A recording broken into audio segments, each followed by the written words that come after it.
Quand on est ado, quand on a la vingtaine, on est porté par notre idéal, par un idéal de vie, par un idéal de ce qu'on pourrait vivre en termes de relations, en termes de possibilités. On est, on est porté par cette énergie-là qui, qui nous pousse à transcender notre peur, qui nous pousse à aller au-delà de certaines limitations, de certains conseils.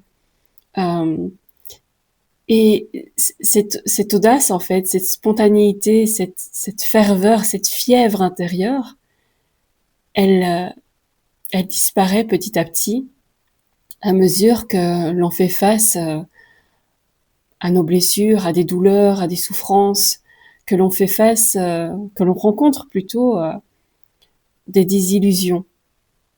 Je pense notamment à l'amour. Et quand on rencontre cette désillusion-là, c'est comme si cette image de notre idéal s'effaçait petit à petit. Et donc, on revient dans un monde un peu plus morose, on rationalise un peu plus et on perd de vue cet idéal.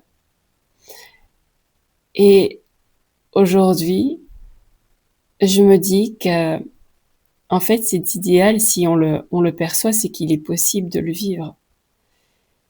Si on le ressent, c'est que il y a quelque part dans ce champ quantique une version de nous qui le vit déjà. Et ce sont tous nos mécanismes de survie et d'adaptation qui nous font comme changer et abandonner cet idéal, qui nous déconnectent, qui déconnectent le lien à cet idéal-là. Et à partir du moment où on commence à faire ce travail d'exploration, à observer en fait tous nos mécanismes qui entrent en jeu, qui conduisent un petit peu la danse de nos relations, qu'on y apporte beaucoup de compassion, qu'on arrive à calmer un peu nos ardeurs, à adoucir nos réactions pour commencer à choisir de meilleures réponses. Des réponses plus conscientes, plus créatives. Et à ce moment-là, c'est comme si le ciel s'éclaircissait à nouveau. Et là, apparaît de nouveau l'image de l'idéal. Et ensuite apparaissent des personnes porteuses aussi de cet idéal. Et puis vous vous rendez compte que, en fait, cet idéal que vous portiez en vous, il n'était pas vain. C'est juste que vous avez été déçu, vous avez souffert, vous avez été blessé, et donc vous avez porté tout un tas de voiles.